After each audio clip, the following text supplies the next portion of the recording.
Коллеги, працягваем мы сённяшнюю канферэнцыю, і апошняя секцыя прысвечана міжнароднаму супрацоўніцтву ў сферы юрыдычнай адукацыі. Ідэя была ў тым, каб абмеркаваць такія пытанні, як мабільнасць выкладчыкаў, студэнтаў, сумесныя навуковыя праекты іх фінансавання, арганізацыя міжнародных канферэнцыяў і іншых падзеяў.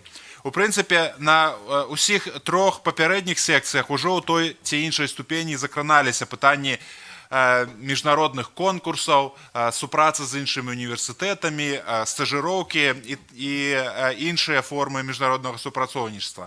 Але падчас гэтай панэлі мы больш падрабязна спынімся на гэтых пытаннях. Таксама абмяркуем тое, што адбываецца ў іншых краінах, у першую чаргу ў Великабрытаніі, і што можа заняць Беларусь у Великабрытаніі і наадварот, магчыма, нейкія практыкі, якія ёсць у Беларусі, могуць быць цікавыя для Великабрытаніі. І мы маем сёння трох выступоўцаў, і кожнага з іх я буду прадстаўляць асобна перад тым, як яны будуць выступаць. Прыблізна 10-15 хвілінаў будуць выступы, і пасля будзе магчымасць задаць пытанні. І крыху іншы парадак выступаў будзе на гэтай секцыі, таму што у Андрэя Козіка недавно нарадзілася дачка, яму трэба забіраць жонку з радзільнага дому, з чым мы віншуем і прапануем Андрэю пачаць гэтую секцыю з яго выступу. Калі ласка, Андрэй. Да, что вы адчуваеце? Да, дзякуй вялікі. Ну, большое спасибо, во-первых, за приглашение на конференцию. И мне кажется, сама идея конференции прекрасная. Я очень рад быть здесь и очень рад, что конференция проходит в стенах юридического факультета Белгосуниверситета, на мой взгляд, лучшей юридической школы в Беларуси. И действительно, я, хотя не все время был на конференции сегодня, но я смотрел внимательно за трансляцией в YouTube. Она высокого качества и, надо сказать, дает полное представление о том, насколько интересно прошли предыдущие две секции. Я бы хотел затронуть несколько аспектов. Первый аспект, который бы мне хотелось адресовать, это вопросы, связанные с возможностью или невозможностью реформирования белорусской системы образования и, в частности, юридического образования.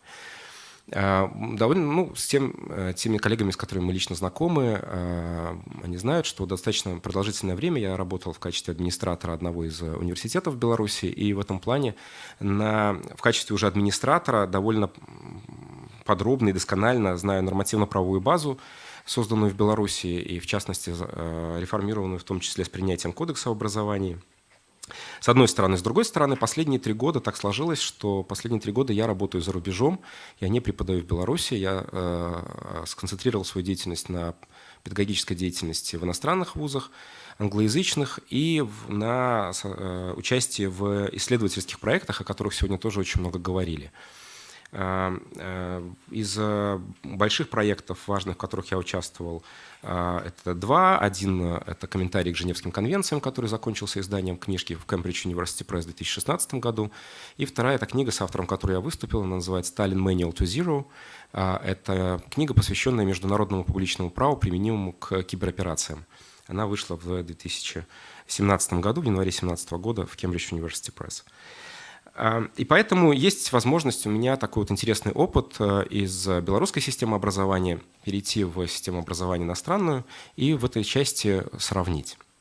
Кроме того, и в Беларуси я руковожу Ассоциацией международного права и арбитража. Это организация, которая в некоторой степени взяла на себя роль объединения практиков, юридических фирм и студентов в целях поддержки, в первую очередь, студенческих интересных инициатив и мероприятий, которые как раз-таки восполняют в некоторой степени дополняют образовательную систему Беларуси.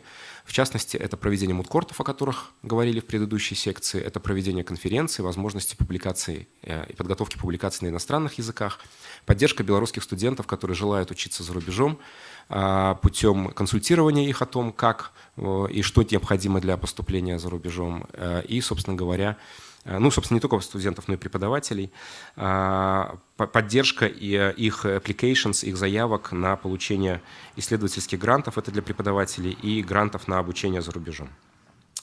И вот первая цель, с которой я бы хотел начать, это реформирование. О реформировании образования действительно говорят очень давно в Беларуси, наверное, с момента, собственно говоря, обретения независимости. О юридическом образовании тоже говорят, и о реформировании юридического образования, и концепция, о которой вы наверняка в курсе, концепция развития юридического образования в Беларуси, это далеко не первая концепция подобного рода в Беларуси, именно посвященная юридическому образованию. Но в этот раз она довольно на длительный промежуток времени принята. Некоторые цели заявлены до 2025 года. И мне кажется, какие-то вещи, конечно, в этой концепции замечательные. В частности, я бы хотел выделить, впервые, наверное, настолько явно сделан упор в концепции на возможность привлечения профессионального сообщества к оценке качества образовательных программ, к оценке качества выпускников. Мне кажется, это, безусловно, очень важный шаг вперед. Однако, как мне кажется, документ, конечно, не вбирает в себя все те практики, о которых говорили вот в предыдущих секциях, и которые очень важны. И в первую очередь различие, которое, как мне кажется, очень существенным, это принципиальные, знаете, очень общая вещь, но она в менеджменте кажется очень важной. Это постановка целей и постановка четких стратегических целей. Если посмотреть программу, то мы увидим перечень целей, который зашкаливает там, за 15 штук, то есть это слишком много. Если мой первый опыт оценки образовательных систем иностранных был очень интересным. Я с удивлением узнал когда-то, очень давно, что университеты, которые считаются лучшими в Соединенных Штатах, это частные университеты. А остальные университеты, они государственные. Для Беларуси, надо сказать, это такое уникальное явление. Да? В Беларуси все как бы наоборот. Считается, что наоборот. И вот я задался вопросом, а почему же так? Почему частные университеты стоят 50-60 тысяч долларов в год, а государственные от 3 тысяч долларов в год в Соединенных Штатах? И я нашел ответ на свой вопрос. Ответ очень простой. Дело в том, что государство ставит перед собой цель, отличную от цели, которую ставят перед собой университеты, которые считаются частными. Для государства важно дать высшее образование как можно более широкому кругу людей. И для этого необходимо определить цену, стоимость образования на как можно более низком уровне. Это стратегическая цель государства. Для частных вузов очень важно, поддержав свое реноме, поддержав свою характеристику как вузов, выпускающих штучный товар, обеспечить высочайшее качество образования. Для обеспечения высочайшего качества образования необходимо высочайшего качества ресурсы. Не только человеческие, но и, безусловно, библиотека, о которой говорили, и очень много других ресурсов. Побить или достичь этих две цели одновременно невозможно. Просто невозможно. Поэтому необходимо четкое понимание фокусировки. Либо образование дорогое и элитарное, либо оно дешевое и массовое. Государство, когда мы говорим о бесплатном образовании, мы понимаем, что государство платит за образование, нету ничего бесплатного, нет никаких бесплатных ресурсов, которые откуда-то берутся и транслируются. Мне кажется, пока мы не преодолеем вот этот вот очень важный момент понимания того, на что нацелено наше образование в конкретном вузе или, допустим, даже в конкретном на государственном уровне, нам будет очень сложно двигаться вперед. Это основной элемент, вот основной момент, который, мне кажется, важно здесь подчеркнуть. И когда так сложилось, что я сместил свой акцент на работу за рубежом, у меня, тем не менее, осталось очень много потенциальных проектов, которые мне очень хотелось реализовать в Беларуси, но так по тем или иным причинам это не удалось во время работы в качестве администратора университета Беларуси. И вот была создана ассоциация при поддержке юридического сообщества, и мы стали реализовывать очень интересные проекты в Беларуси. Во-первых, мы создали библиотеку англоязычной литературы юридической. Эта библиотека доступна, каталог есть в интернете. Туда пожертвовали книги довольно большое количество юристов. Это хорошие книги, в основном издательства Oxford University Press, Cambridge University Press, некоторых других ведущих издательств. И студенты сегодня имеют возможность взять эти книги, они активно этим пользуются. Берут книги, в основном мы даем книги на руки, для того, чтобы студенты могли поработать, подготовиться к определенным конкурсам. Дальше мы сконцентрировались на проведении того, о чем вот в предыдущей секции очень хорошо рассказали, moot courts. Это конкурсы имитации судебных заседаний. Мы таких конкурсов проводим довольно много. За последние годы мы были соорганизаторами или организаторами таких конкурсов, как ICC Lex Mercatoria по международному коммерческому арбитражу, Ergo Omnes по праву Совета Европы. Мы являемся национальными администраторами конкурса JESOP. 3 года подряд конкурс JESOP – это чемпионат мира по международному праву, самый крупный конкурс. И мы рады, что, во-первых, мы получили награду специальную, как лучший национальный администратор года в 2016 году. И мы очень рады, что конкурс JESOP при поддержке, опять же, академического сообщества, в том числе очень многих коллег, которые работают за рубежом, растет в Беларуси. Они приезжают судить, поддерживают интерес к этому конкурсу.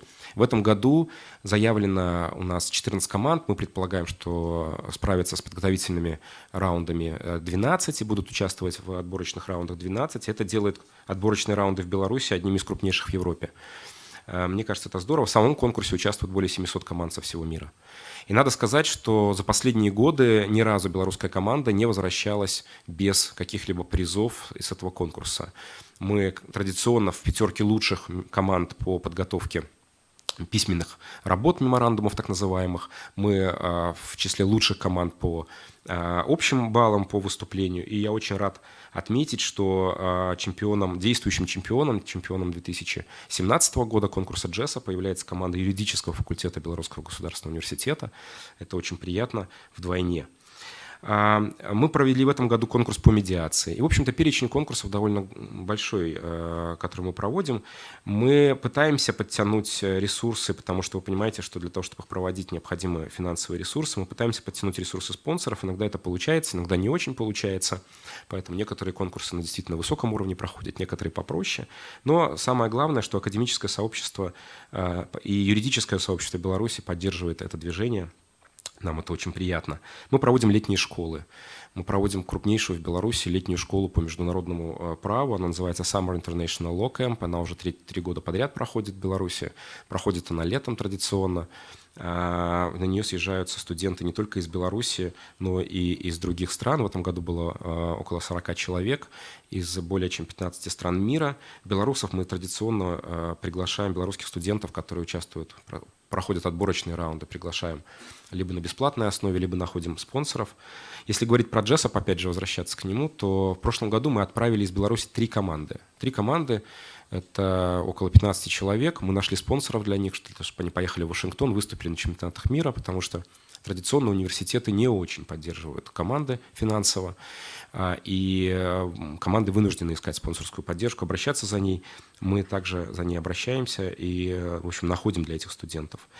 Мы выпустили Belarusian Yearbook of International Law и продолжаем эту практику. Это белорусское англоязычное, издание, которое позволяет белорусским исследователям подготовить статьи, пройти рецензирование, как это положено по стандартам иностранных издательств, и иметь возможность опубликоваться. Мы нацелены на попадание в Scopus в 2018-2019 году, что, на мой взгляд, повысит статус этого издания.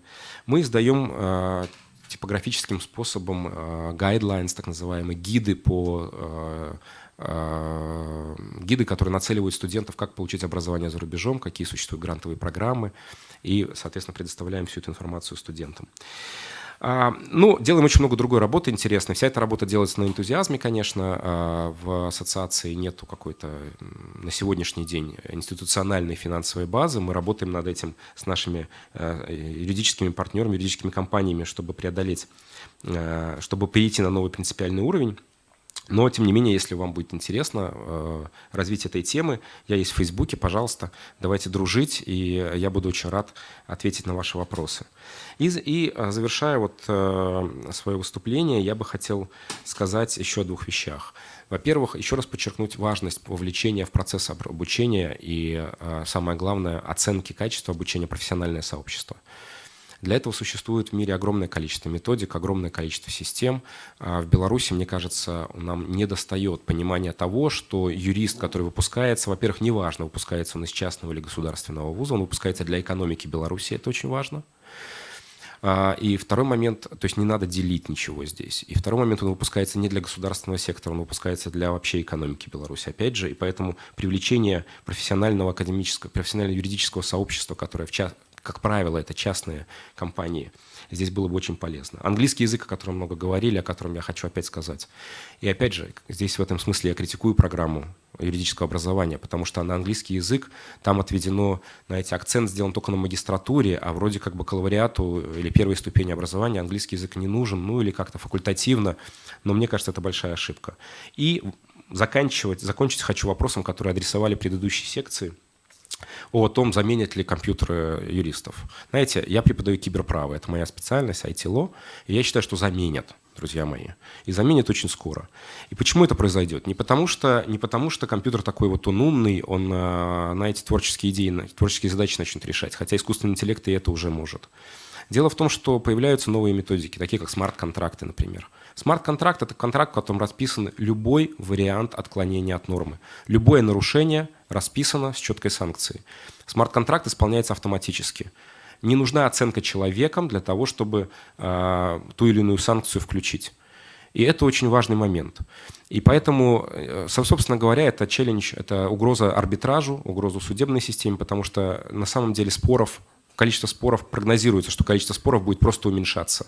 Поэтому вопрос не в том, что компьютер заменит, физически вытеснит. Вопрос в том, что судебная юридическая система будет работать намного более эффективно благодаря этим новым технологиям. Но для этого, чтобы их тоже внедрять, что удивительно, нам тоже нужны юристы.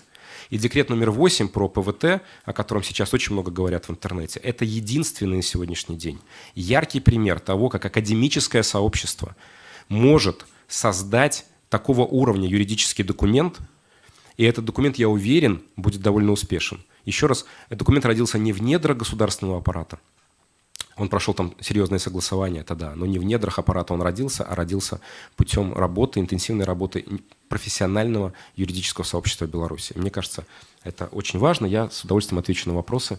Большое спасибо за приглашение на эту конференцию. Спасибо. Дякую вялікі, Андрэй. І я паабяцаў прадставіць усіх удзельнікаў, але Андрэй не прадставіў. Яго біяграфія ёсць у праграме, як і біяграфіі ўсіх выступоўцаў. Андрэй кандыдат юрыдычных навук, дацэнт, старшыня асацыяцыі міжнароднага права і арбітражу. Таксама ён кіраваў юрыдычным факультэтам МІЦО некалькі гадоў. І ён, напэўна, можа, адзін з нешматлікіх людзей, якія могуць зразумець гэты дэкрэт пра лічбавую эканоміку, блокчейнс і крыптавалюты.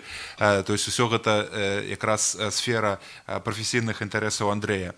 Ці ёсць у нас пытанні да Андрэя? Одна поправка. Я был первым проректором университета. О, я ж первым проректором. А с микрофоном, потому что нам треба для... Да, вы знаете, как человек, который смотрел на YouTube, микрофон нужен, иначе не слышно. Там уже есть, кстати, один...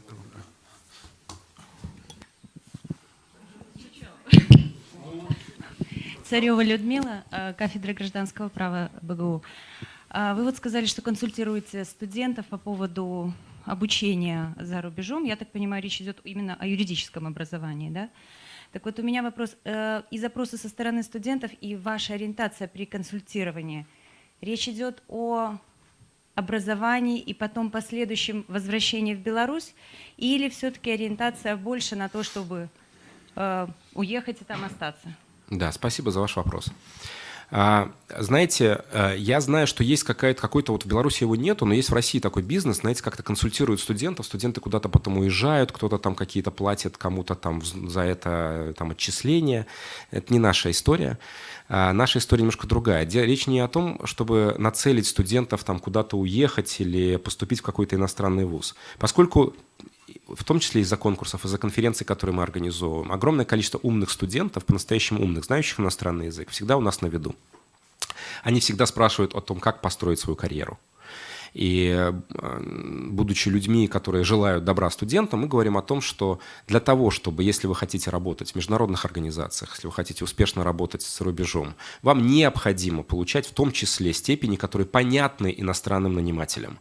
Белорусские степени непонятны нанимателям иностранным. Это большая тематика не сегодняшнего дня, но они непонятны. И поэтому получить образование в магистратуре, например, иностранного университета после белорусского образования, а я, как правило, имею дело уже с текущими студентами белорусскими, кажется хорошей идеей. Как его получить? Потому что оно, как правило, дорогое. если только ты не знаешь какого-нибудь немецкого языка, где образование действительно бесплатное, или чешского, где образование бесплатное, в принципе, то как его получить? Необходимо обратиться в специализированные фонды или в сам университет. Что для этого нужно сделать? Как подготовить мотивационное письмо? Есть очень много технических моментов. Но я вам скажу, что очень многие фонды, которые дают гранты, например, тот же Fulbright, требованием этого фонда является возврат в страну и работа в стране в течение определенного времени. Поэтому тематика, которая иногда муссируется, о том, что вот это вымываются куда-то мозги из-за этих фондов, которые поддерживают образование белорусов за рубежом, мне кажется, немножко преувеличено. Конечно, все нацелены на то, чтобы, знаете, создать хорошую жизнь, успешную для себя. Если эта успешная жизнь возможна в стране, а мы все верим, что в той или иной степени это возможно, но это же чудесно. Если кто-то этого пути себе не находит, то это не только его вина, наверное, это значит, так вот не сложилось. Значит, надо, чтобы сложилось так. Вот, поэтому мне кажется, что здесь вот такой путь очень интересный, но приоритет должен быть отдан интересам личности в первую очередь. Человек, его жизнь ограничена временем, и если он идет к успеху своим тернистым путем, ну, значит, так и надо, чтобы он к этому успеху шел. Если этот успех пролегает через свою родину, это чудесно. Если нет, осуждать его за это я не берусь. Спасибо. Пожалуйста.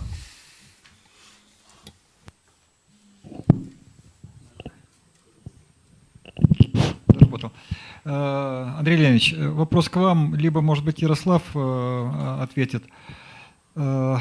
Есть ли нечто за рубежом, в Британии, может быть, в других государствах, типа того, что практикуется у нас квотирование или планы приема в государственные и даже частные вузы? Либо это зависит от ресурса, помещений, преподавателей, средств.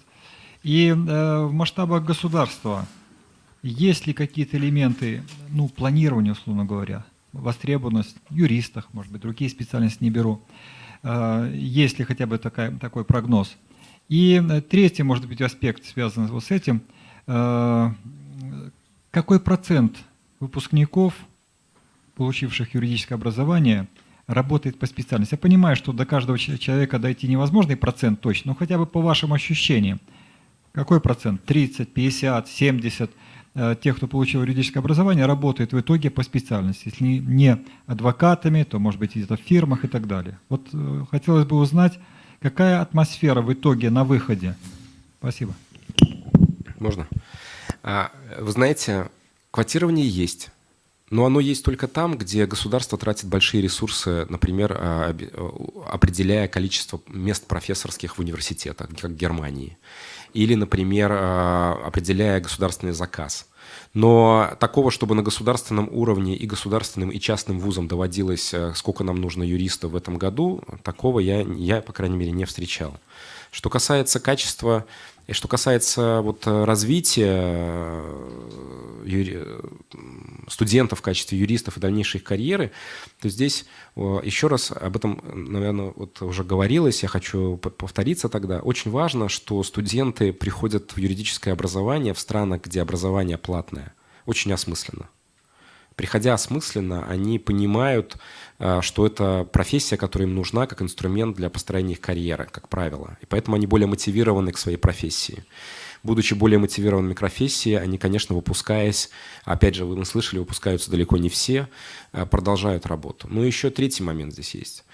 Студент, работая, там, получая, допустим, юридическое образование, у него огромный перечень возможностей для того, чтобы получить так называемый майнер, например, то есть вторую специальность. У него возможности взять курсы, которые дадут ему определенную специализацию. Он может быть юристом в медицине, он может быть юристом в IT-технологиях, он может быть специфическим юристом, совмещая тем самым и юридическую профессию, и его какой-то интерес к какой-то другой области знаний. И, безусловно, это делает саму профессию более привлекательной, и образование более привлекательным. И по моему ощущению, в развитых странах, где юридическое образование ценно, где выставлены стандарты и требования к качеству образования, получить его настолько непросто и настолько ценно это приобретение, что бросаться им и не работать потом по специальности, довольно сложно. Но сейчас мир глобализируется. Все в IT, купил биткоины, и можно не работать юристом. Поэтому все относительно. Ну, я коротко скажу про свои ощущения от англосаксонских стран, от Великобритании и Соединенных Штатов, с которыми я больше знаком. Там в основном все определяется рынком. То есть, если есть спрос на юридическое образование, это юридическое образование продают тем, кто в нем нуждается. Если нет спроса, соответственно, у университетов нет денег, не платят им, и они закрывают программы, не принимают студентов или закрываются вообще эти университеты. Что касается того, насколько большой процент тех, кто не работает по специальности, мне кажется, что и в США, и в Великобритании это зависит от качества университета.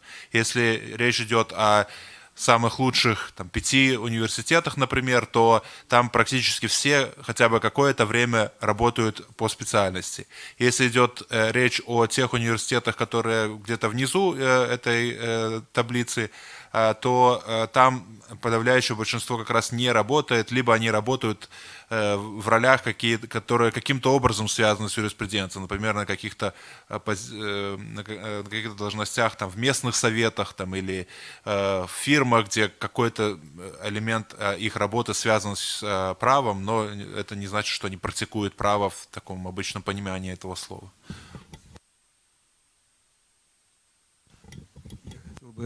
Моя фамилия Колядко. Задать вопрос для Андрея Козика с точки зрения его интересов по международному сотрудничеству, но в таком аспекте. Как вы полагаете, с учетом зарегулированности у нас форм магистратуры, по каким направлениям специализации юристов хорошо бы направить наших студентов в магистратуру в зарубежные вузы? Да, большое спасибо за ваш вопрос. Он сложный, потому что в большинстве стран юридическая магистратура, она, оказывается, достаточно широкая. Она шире, чем специализация, допустим, или специальность, которую можно получить в бакалавриате. В некоторых странах для того, чтобы поступить на магистратуру, даже не нужно базового непосредственно юридического образования. Поэтому сказать о том, что вот надо направлять в конкретную магистратуру куда-то, сложно, потому что, еще раз, магистратура шире. Но есть, и это очень интересно, в той же, меня поправят коллеги, если я не прав, в Великобритании, в Соединенных Штатах, знаете, есть репутации у вузов. И есть профессора, которые мы знаем, допустим, они вот берут магистратуру, да, и мы понимаем, что эти профессора специалисты, условно, в праве интеллектуальной собственности. И мы понимаем тогда, что этот вуз и по публикациям, и по РЭФу, по другим вещам, он хорош в интеллектуальной собственности, или в IT-ло, или еще в чем-то. И тогда есть смысл получить там магистратуру, потому что все понимают, что вот Квинс Мэри хорош этим, например, Ливерпуль хорош замечательно вот этим, там Оксфорд чудесен чем-то другим. И ты, получая ЛЛМ, ты не просто его получаешь, ты ведь всегда указываешь, в каком вузе ты получил его в скобочках. И это очень важно. Поэтому куда направлять, мне кажется, вот здесь намного важнее уже учитывать интерес конкретного студента. Пачкой направить студентов куда-то, потому что там хорошая магистратура, которая совпадает с нашей специальностью, я думаю, что так вряд ли получится. Может быть, коллеги меня поправят.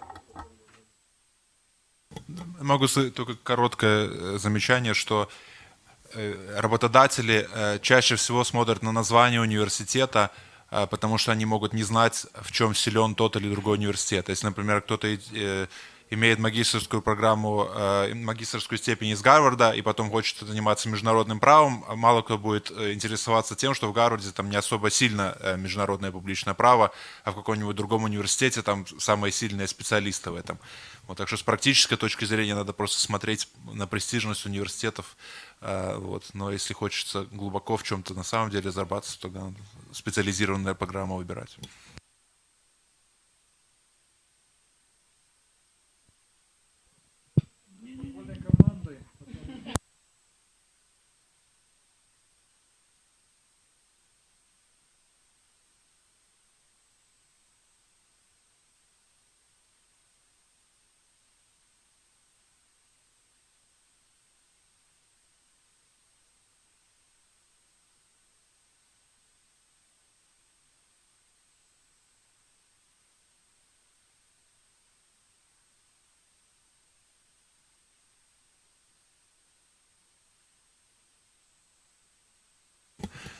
Дякую. Чи є ще питання до Андрея, який хоче сказати від нас? Так.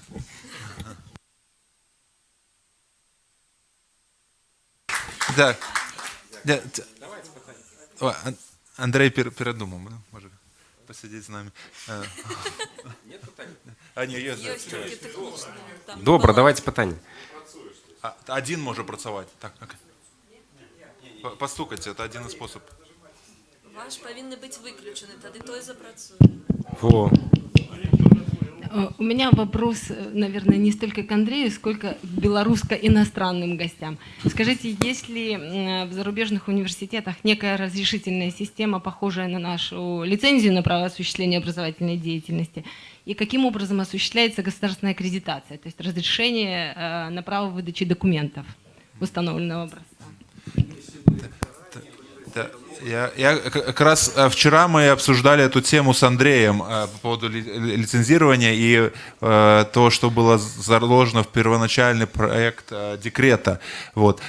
Я на самом деле не знаю особых требований, но насколько я понимаю, это не настолько сложно получить эту аккредитацию. Вопрос в том, насколько потом этот университет сможет привлечь студентов, которые будут там учиться. А по поводу аккредитации лицензирования, я не знаю, есть ли что-то у Андрея добавить?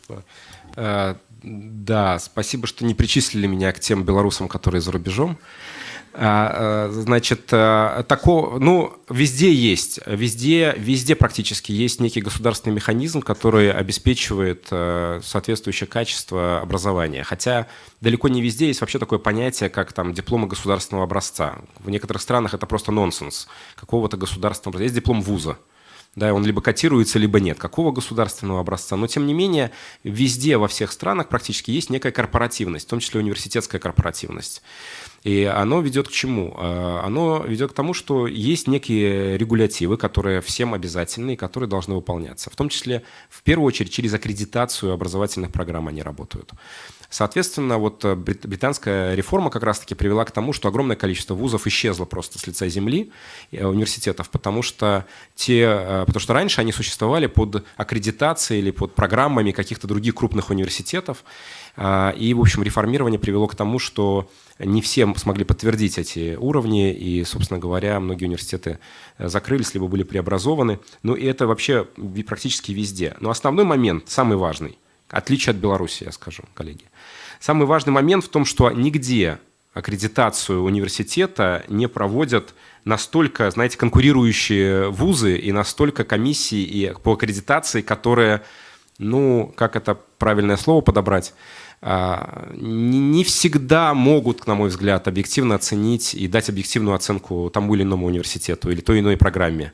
Как правило, аккредитацию проходится либо иностранными образовательными фондами, либо при большом содействии, при большом стечении ведущих профессоров, опять же, очень часто иностранных.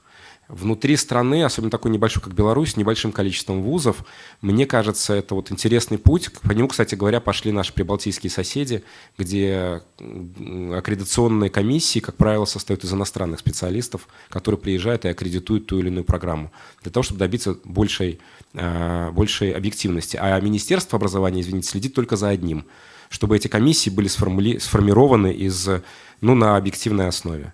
Все. Собственно говоря, министерство редко где проводит аккредитацию.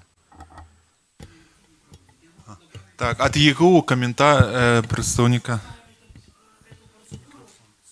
А возьмите, будь ласка, микрофон, потому что... Да. О, все. Ну, по нашей части. Так я хочу сказать, что... Дозвольте, на якой мове? На белорусской ці, на российской?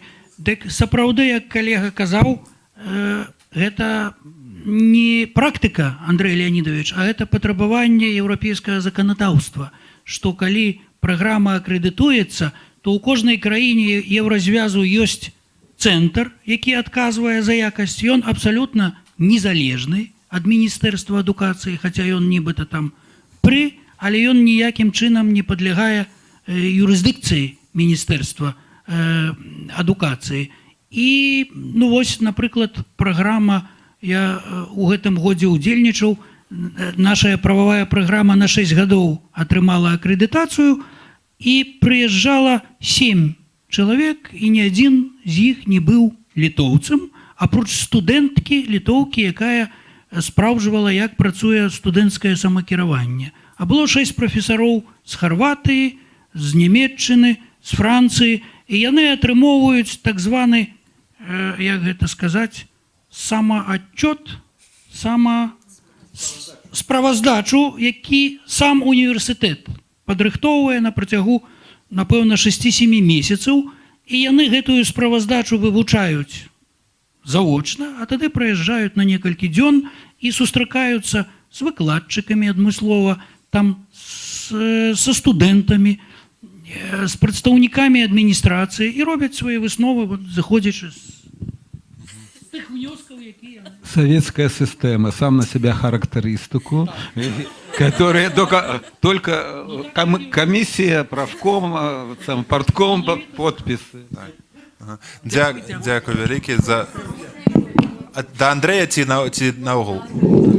Добро, Андрей, не хочется вас отпускать. Вы сказали, что в результате вот работы этой системы аккредитации были закрыты ряд университетов. А можете сказать, по каким критериям? То есть вот какие критерии предъявляются для того, чтобы вынести положительное решение, ну и, соответственно, отрицательное? Вы знаете, я думаю, что мои коллеги из Британии, они намного точнее на это все ответят. Я скажу через свой личный опыт. Дело в том, что когда-то, когда была поставлена задача передо мной как администратора университета наладить международные связи, мы стали искать, с кем наладить эти самые связи за рубежом, и в том числе с британскими вузами. И оказалось, что очень много каких-то маленьких, очень мало понятных британских вузов существовало на тот момент, с громкими названиями, типа программа, там, аккредитованная университетом Глазго, или там программа, аккредитованная там еще кем-то.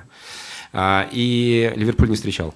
Вот. И, ну, и как бы мы начинали вникать, что это такое, или там университет там какой-нибудь, Магна-карта Оксфорд, понимаете? Вот что это за Магна-карта Оксфорд? Но слово Оксфорд звучит, и вроде как красиво звучит, и для белорусских студентов красиво звучит. Но все это, как правило, были очень маленькие такие вузы. И в какой-то момент они стали схлопываться все эти программы стали закрываться, потому что требования к переаккредитации выросли, и, соответственно, они не смогли проходить переаккредитацию. Университеты стали намного внимательнее относиться к тому, что они и кому аккредитовывают. Вот это просто мой личный опыт. Как это работало внутри, я думаю, что, может, мои коллеги больше добавят, не хочу здесь спекулировать. Константин. Я не ведаю, я буду у двух. Так, згодны з Андрэем, але гэта не універсітэты пераакрэдытоўвалі, это універсітэты пераакрэдытоўвалі нейкія праграмы. Вось, у нас таксама ў універсітэце ёсць нейкая унутраная акрэдытацыя. Так? Я вось 10 месяц таму удзельнічаў у камісіі ў радзе нейкай, якая акрэдытоўвала факультэт геалогіі, геаграфіі і акіянаграфіі. Ось я ніколі ў жыцці не ведаў столькі пра акіянаграфію, як там, ось, падчас гэтых 2 дзён, калі нам расказвалі, нас ось, павялі там, па іх лабараторыях, паказалі, як ось, гэты працэс ось, робіцца і гэтак далей. І гэта ўсё у вельмі такім сяброўскім умовах все зрабілася, і мы все акрэдытавалі, зразумела. Ось, таму ну, добрыя людзі там трэба акрэдытаваць. Але ж піва вам прапанавалі? Нет, ніякога піва не... Не, вячэра была. Я узгадаў адзін прыклад, калі быў скандал, звязаны з, здаецца, University of Wales, такі універсітэт быў, які шмат працаваў за мяжой. Шмат брытанскіх універсітэтаў маюць праграмы не толькі ў Брытаніі, але таксама за мяжой, асабліва ў былых калоніях, там Індыя, можа быць, Шры-Ланка, Малайзія і так далей. То есть раней ведаеце, што брытанская імперія была, што ніколі не садзіла сонца. То есть ва ўсіх гэтых краінах ёсць попыт на брытанскую адукацыю. І гэтыя універсітэты стваралі як бы дадатковыя кампусы там, але толкам не правяралі, што адбываецца ў тых кампусах. То есть фактычна сказалі, вось нашыя праграмкі, карыстайцеся, выкладайце, потым нам давайце імёны студэнтаў, мы будзем даваць там студэнтам дыпломы. І вось адна з такіх праграмаў, нават некалькі такіх праграмаў, потым праверылі, што там не было ніякага сур'ёзнага кантролю якасці, проста штампавалі дыпломы за грошы, ну і вось такім чынам зачынілі.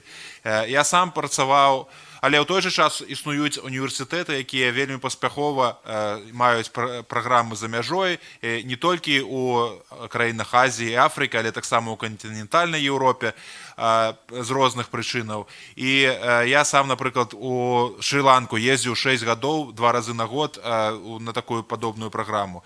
Там, напрыклад, 25% выкладання робіцца тымі людзьмі, якія прыязджаюць, а ўсё астатняе робіцца мясцовымі адміністратарамі і выкладчыкамі. Ну, але кантроль таксама ёсць, і вось, напрыклад, такі быў прыклад, што зачынілі. У мяне таксама такі ж прыклад. У нас ёсць школа права на Кайманскіх астравах. Універсітэт Ліверпуля, так? Мяне яшчэ не запрашалі туды чамусьці на акрэдытацыю, так. Але насамрэч там узровень ніжэйшы, чым у Ліверпулі. І вось яны адсылаюць там экзаменацыйныя работы і гэтак далей. Мы правяраем іх у Ліверпулі, і ўзровень вельмі нізкі. Мы адлічваем дужа, што яны там вучаць, незразумела. Таму вось праблема, якую Ярык падняў, гэта рэальная праблема. Дзякую. Я хочу яшчэ раз падзякаваць тады Андрэя за тое, што ён знайшоў сёння час у такі важны для яго дзень. І поспехаў. 3 разы на біс. Так. І зараз я хочу запрасіць выступіць Дар'ю Ландо, кандыдата юрыдычных навук, дацэнта кафедры грамадзянскага права юрыдычнага факультэта Беларускага дзяржаўнага універсітэта. Калі ласка, Дар'я. Дзякуй. Шановні калегі, дазвольце мне падзякаваць арганізатарам за магчымасць абмеркаваць такой высокакваліфікаванай аўдыторыі праблемы міжнароднага супрацоўніцтва ў сферы юрыдычнай адукацыі. З пытанняў, якія былі пазначаны ў праграме, я закрану пераважна мабільнасць выкладчыка. Мы мелі дамову з мадэратарам пра тое, што нашы даклады будуць спасылацца на палажэнне канцэпцыі развіцця юрыдычнай адукацыі ў Рэспублікі Беларусь на перыяд да 2025 года. Шчыра кажучы, нейкіх рэвалюцыйных палажэнняў я не знайшла, але ж. Пачнем з таго, што мабільнасць выкладчыка ў краіны так званага далёкага замежжа магчыма толькі пры належным валоданні замежнай мовай. У пункце 3.8 плана мерапрыемства па рэалізацыі канцэпцыі пазначана: арганізацыя ва ўстановах адукацыі курсаў падтрымкі замежнай мовы для выкладчыкаў з акцэнтам на прафесійную лексіку. Адказнымі за рэалізацыю гэтага мерапрыемства з'яўляюцца установы адукацыі. Гэта цудоўнае палажэнне, якое мае практычнае значэнне, і будзем спадзявацца, што яно не носіць дэкларатыўны характар і не будзе рэалізоўвацца фармальна. Мне пашчасціла на працягу 120 акадэмічных гадзін вывучаць курс акадэмічная ангельская мова ў Інстытуце непарыўнай адукацыі Беларускага дзяржаўнага універсітэта ў 2010 годзе. Але ж, на мой погляд, у курсе не хапіла той самай фокусіроўкі менавіта на прафесійнай лексіцы ці тэрміналогіі. Сёння складаны курс «Замежная мова як сродак павышэння прафесійнай кампетэнцыі сучаснага спецыяліста», на які адведзена 80 вучэбных гадзін, выкладаецца ў Рэспубліканскім інстытуце вышэйшай школы. Але ж, на жаль, даводзілася чуць крытычныя заўвагі калег.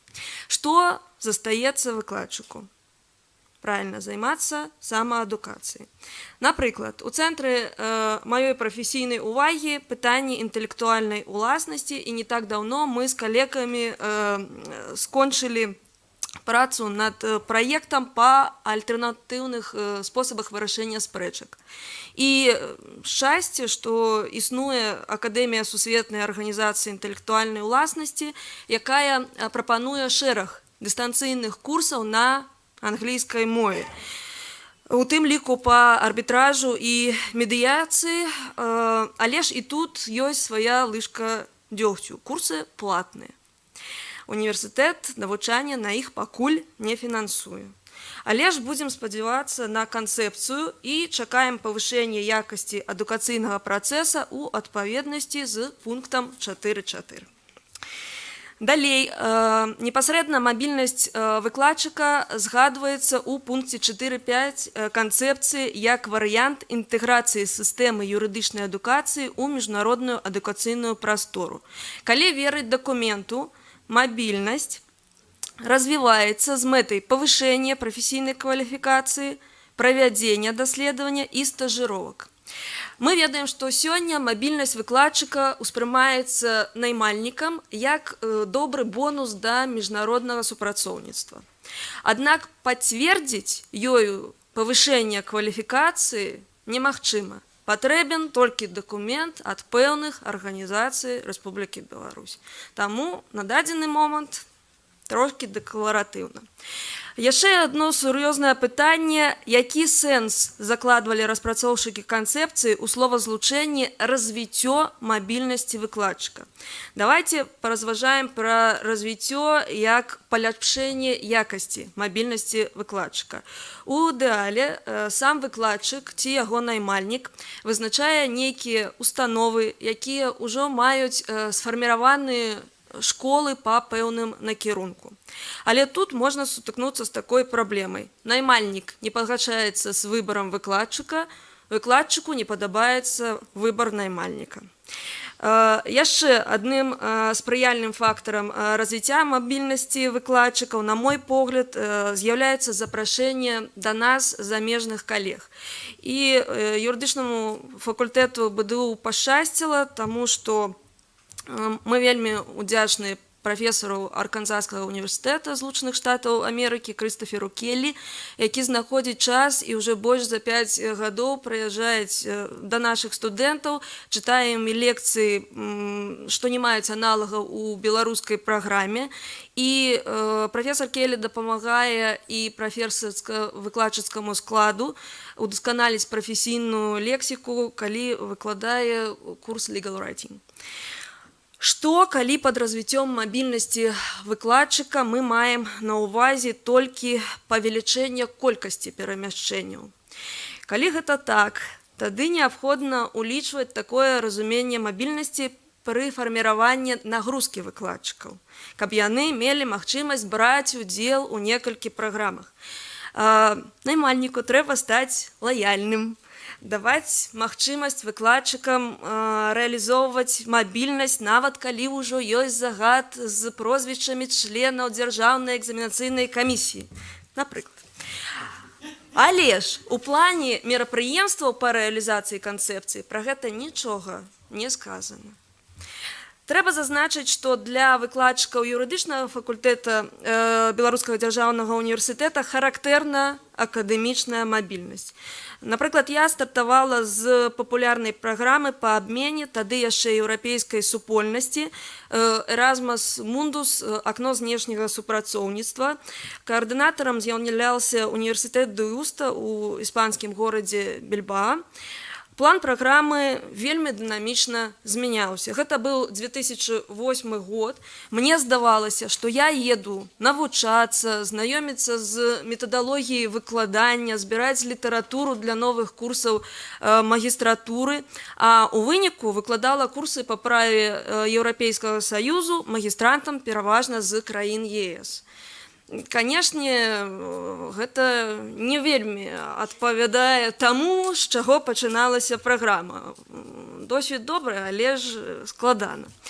Пры абмеркаванні акадэмічнай мабільнасці не на апошнім месцы аказваецца тэма бар'ераў, якія перашкаджаюць ее развіццю.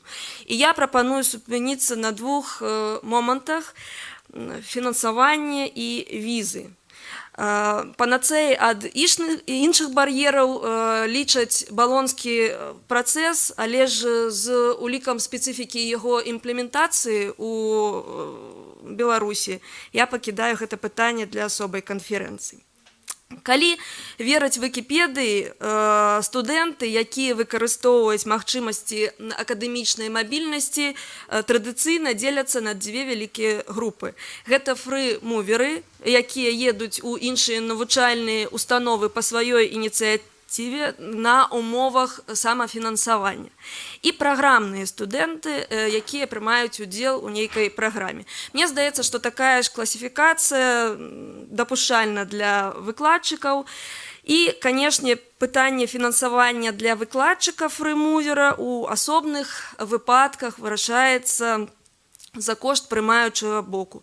Напрыклад, Венскі універсітэт быў зацікаўлены ў выкладанні курса па інтэлектуальнай уласнасці ў Беларусі, таму аплату квіткоў і пражывання яны бралі на сябе. Калі было супрацоўніцтва з Далянскім універсітэтам у Кітаі, гэта супрацоўніцтва было падтрымана кіраўніцтвам нашага універсітэта, і таму асабіста ў мяне не было пытанняў з аплатай квіткоў, але што тычыцца чытання лекцый, пражывання, гэта ўжо стала маёй ініцыятывай. Што кажа на гэты конт канцэпцыя? У адпаведнасці з пунктам 4.6 нас чакае ўдасканаленне фінансавання юрыдычнай адукацыі. Установы адукацыі забяспечаць мэтавае выкарыстанне бюджэтнага фінансавання юрыдычнай адукацыі, сродкаў, якія атрыманы ад платных адукацыйных паслуг у галіне прававога рэгулявання, і ўсё гэта пойдзе на аплату акадэмічнай мабільнасці прафесарска-выкладчыцкага складу. Зноў-такі, мне хочацца верыць, што названыя палажэнні канцэпцыі не з'яўляюцца дэкларатыўнымі, каб не сказаць утапічнымі. Сёння ў большасці выпадкаў пры рэалізацыі сваёй мабільнасці мы спадзяемся на знешнія установы і на сваіх партнёраў. Другі бар'ер для акадэмічнай мабільнасці, які мы збіраліся абмеркаваць з вамі, гэта візы. Зразумела, што выкладчык атрымае сваё запрашэнне і аформіць гэтую візу. Але ж гэта час і грошы. Нашы замежныя калегі скарыстоўваюць сёння віза-фрі рэжым, але ж мы з вамі юрысты, і мы разумеем, што ў гэтым выпадку мэтай павінен быць турызм, а не абмен, акадэмічная мабільнасць. Для беларускіх выкладчыкаў існуюць краіны са складаным візавым рэжымам. Для сябе я да такіх краін аднесла Злучаныя Штаты Амерыкі. Калі ў мяне была такая мабільнасць, нам прыйшлося афармляць спецыяльную візу J1, а там шмат дадатковых патрабаванняў. Абяцала спыніцца на двух момантаў, але ж дазволю сябе азначыць яшчэ адзін. Назавем яго сацыялагічным бар'ерам. У большасці замежных універсітэтах па выніках чытання лекцый студэнты запаўняюць анкеты і фарміруюць так званы рэйтынг выкладчыкаў. Пункты анкеты адрозніваюцца ў залежнасці ад універсітэта. Калі вы атрымалі не вельмі высокі рэйтынг, не губляйцеся. Адразу глядзіце на тыя пазіцыі, у якіх вы упэўнены. Напрыклад, пунктуальнасць, ветлівасць. Калі нехта з рэспандэнтаў вырашыў прынцыпова панізіць ваш рэйтынг, таму што ён лічыць вас занадта строгім, ці па яшчэ нейкіх прычынах вы яму не спадабаліся, вы гэта заўважыце ў параўнанні з баламі іншых студэнтаў. Зыходзячы з уласнага досведу і вопыта замежных калег, мне здаецца няўдалай прапанова публікаваць рэйтынг выкладчыкаў БДУ і вызначаць іх заробкі паводле вынікаў анкетавання студэнтаў. Больш разумна мне падаецца вядомы за мяжой падыход, калегі паправяць, калі яны ведаюць іншыя прыклады, калі загадчык кафедры дэкан атрымлівае вынікі анкетавання, абавязкова інфармуе пра гэта выкладчыка, і гэта ніяк не ўплывае на памер заробка выкладчыка. Але ж калі загадчык кафедры ці дэкан згодны, што нізкія балы, якія сістэматычна выстаўляюцца студэнтамі, маюць падставу, яны проста не прадляюць кантракт на наступны тэрмін. І напрыканцы хачу звярнуць увагу на прэамбулу канцэпцыі, а менавіта на сцвярджэнне пра неабходнасць супрацоўніцтва з іншымі установамі адукацыі. Мне здаецца, што БДУ заключыў шмат такіх пагадненняў, але ж калі мы з вами абмяркоўваем пытанне менавіта развіцця мабільнасці выкладчыкаў, у такіх пагадненні мэтазгодна ўключаць максімальна канкрэтныя фармулёўкі адносна перыядычнасці сумесных мабільнасцяў, іх працягласці і гэтак далей.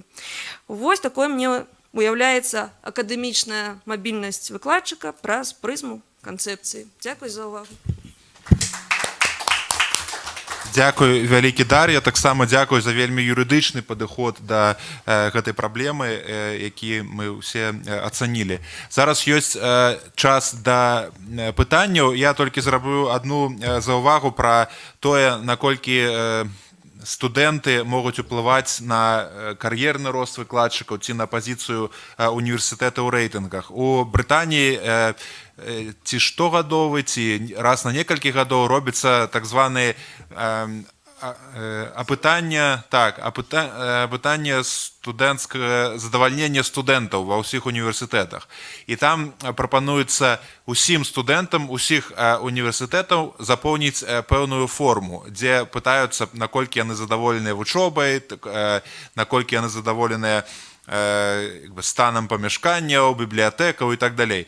І потым тыя вынікі, якія атрымоўваюцца ў выніку гэтага пытання, уплываюць на рэйтынг універсітэтаў, якія складаюцца вядучымі газетамі. То есть там, напрыклад, Guardian мае адзін, там Times мае іншы.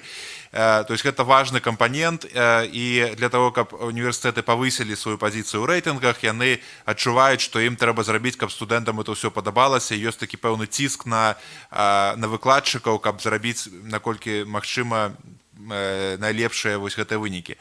Але тут не ідзе гаворка пра канкрэтных выкладчыкаў. Калі казаць пра канкрэтных выкладчыкаў, то у большасці універсітэтаў, калі не ва ўсіх, пасля кожнага курса студэнты запаўняюць форму, у якой яны наогул кажуць свае каментары наконт таго, наколькі гэты курс карысны, як ён пабудаваны, але таксама і каментуюць якасці выкладчыка, як ён быў падрыхтаваны, наколькі быў там пунктуальны і так далей. І гэта інфармацыя даецца выкладчыкам, але няма такога аўтаматычнага працэса, каб гэта, напрыклад, уплывала на тое, як выкладчык расце у кар'ерным плане ці нейкія іншых пунктаў гледжання. Але вось такая практыка. Константин Крыласка, можна.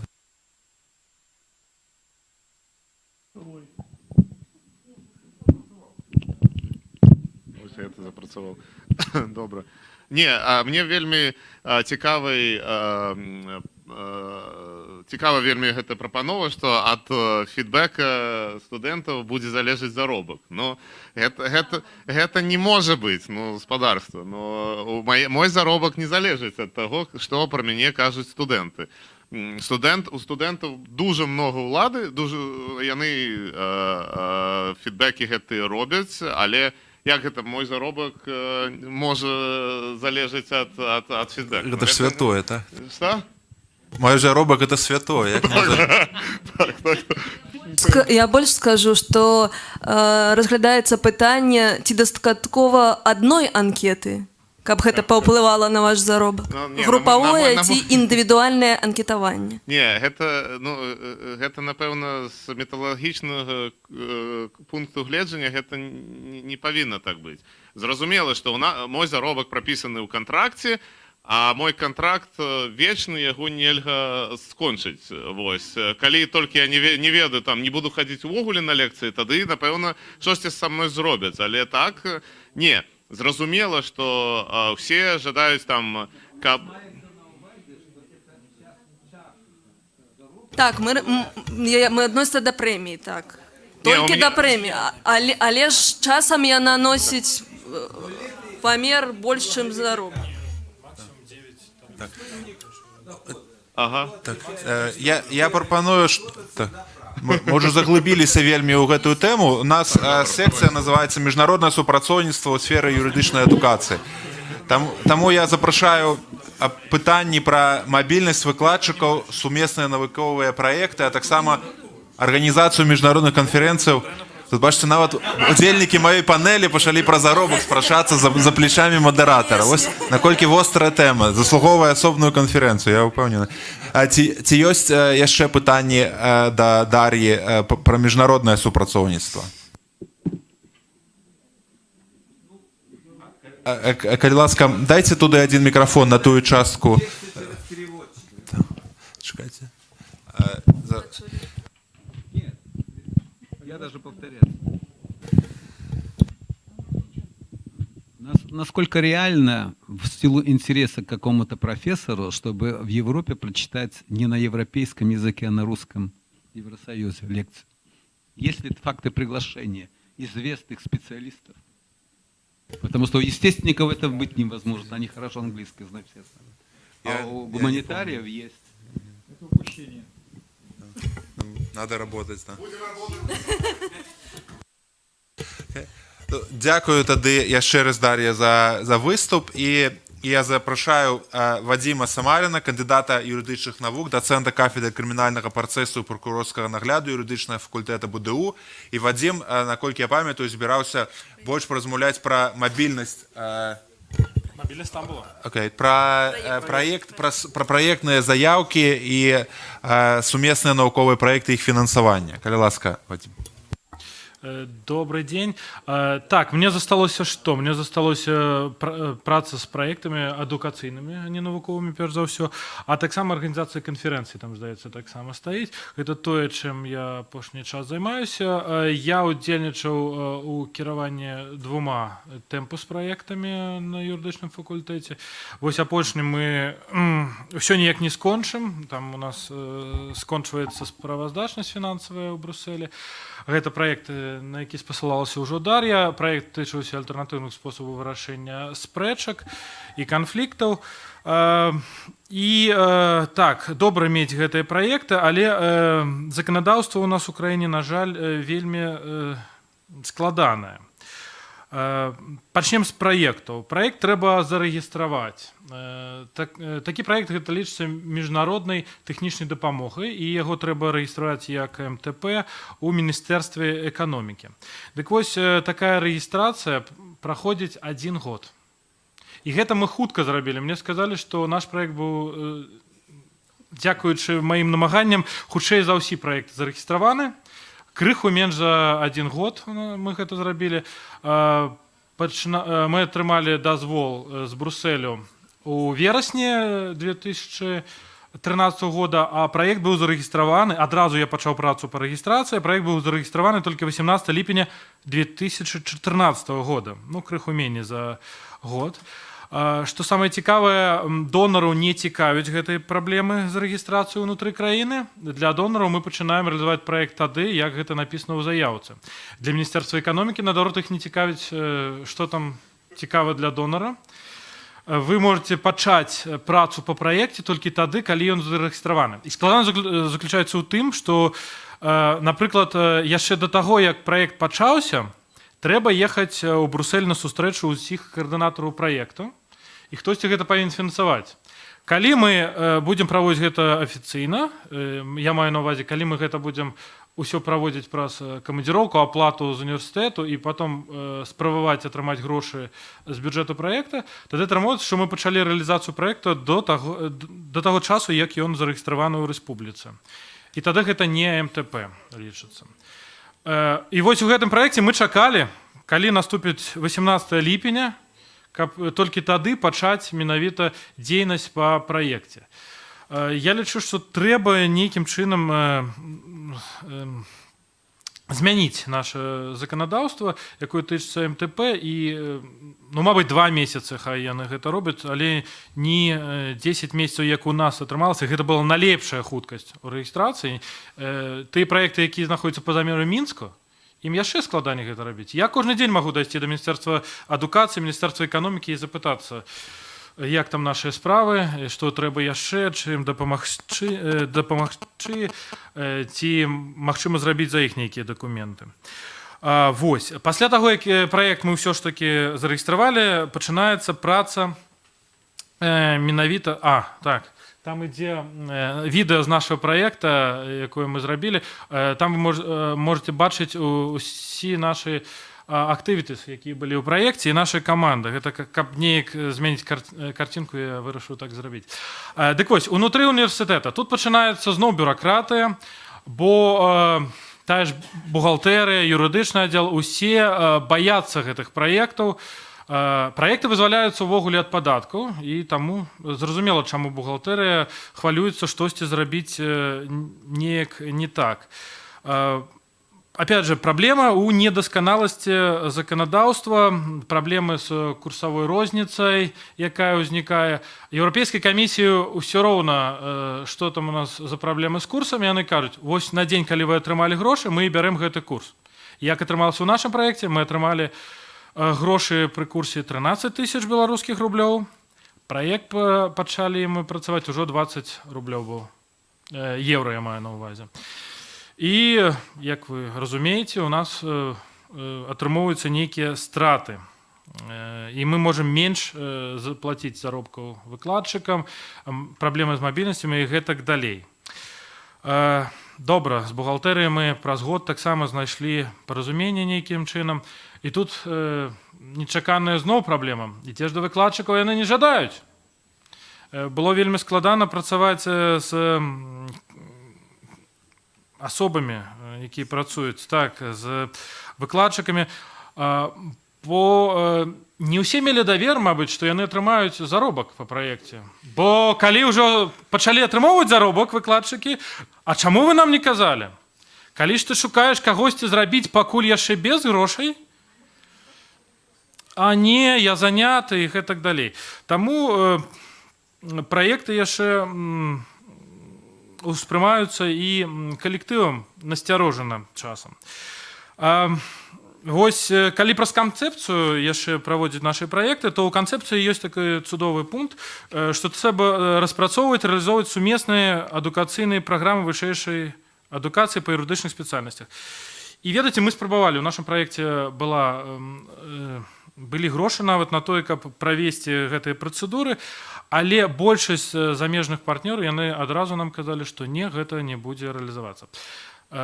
Што ці то заканадаўства замежнае не дазваляе рабіць сумесныя дыпломы з беларускім вузам, ці то няма жадання іх кіраўніцтва. І вось мы зараз, напрыклад, зноў работаем над праектнай заяўкай з іншымі універсітэтамі еўрапейскімі, і мы спрабуем таксама, каб з'явіўся такі deliverable, як сумесная праграма, але ўсё кіраўніцтва ўсіх гэтых партнёраў адразу кажа, што хутчэй за ўсё гэта не будзе. Таму тут праблема не толькі з нашым заканадаўствам у сферы сумесных адукацыйных праграм, а яна ёсць, але і праблемы з заканадаўствам замежных краін таксама. Я маю на ўвазе перш за ўсё Нямецчыну, з якой мы добрыя сувязі маем у гэтых праектах. Вось, гэта асноўныя праблемы, з якімі мы сутыкаемся ў рэалізацыі праектаў. Праект быў паспяхова рэалізаваны, тым не менш, на ўсе гэтыя цяжкасці. Як нам сказалі, наш праект быў рэалізаваны на 80%, і гэта было вельмі добра, бо ў рэспубліцы ў сярэднім на 60 рэалізуюцца праекты. Ну, зразумела, ніякі праект вы не можете рэалізаваць на 100%, гэта немагчыма. Вы можете ці на 90, ці на 110, але на 100 ні ў кого не атрымаецца такого. Ці гэта ўжо такі, можна падзівіцца, што гэта рэалізаваны праект быў толькі на паперы. І арганізацыя канферэнцыі. Гэта вось упершыню менавіта я займаўся арганізацыяй канферэнцыі з донарамі таксама за мяжы. Вось у нас была канферэнцыя ў лістападзе з нямецкімі калегамі, яны прапанавалі нам правесці сумесную канферэнцыю, запрасіць гасцей з краін суседак. І тут мы сутыкаемся ўжо не з міжнароднай тэхнічнай дапамогай, а з рэгістрацыяй гуманітарнай дапамогі, у якасці гуманітарнай дапамогі ўсіх гэтых грошай. І тут таксама заканадаўства цудоўна напісана на паперы. 10 дзён яны даюць на рэгістрацыю гэтай дапамогі з моманту прыняцця рашэння главой дзяржавы. Але на практыцы, калі вы тэлефануеце ім, яны кажуць, ну 10-2 месяца, мабыць, крыху болей будзе гэта рэгістрацыя. І, канешне, канферэнцыю правесці у час вельмі складана з такімі умовамі па рэгістрацыі гуманітарнай дапамогі. Там таксама трэба рыхтаваць паперы, трэба атрымоўваць пацверджанне з міністэрства адукацыі. Ёсць свае праблемы. Таму калі мы кажам, каб фіналізаваць неяк мой даклад, калі мы кажам пра развіццё сумесных праграм адукацыйных, таксама і навуковых, тое самая праблема, там праўда не МТП, а іншая рэгістрацыя ідзе, правядзення арганізацыі канферэнцыі з дапамогай сродкаў за межы. Трэба таксама казаць аб удасканаленні заканадаўства, якое рэгулюе гэтыя рэгістрацыю адпаведнай дапамогі з-за мяжы.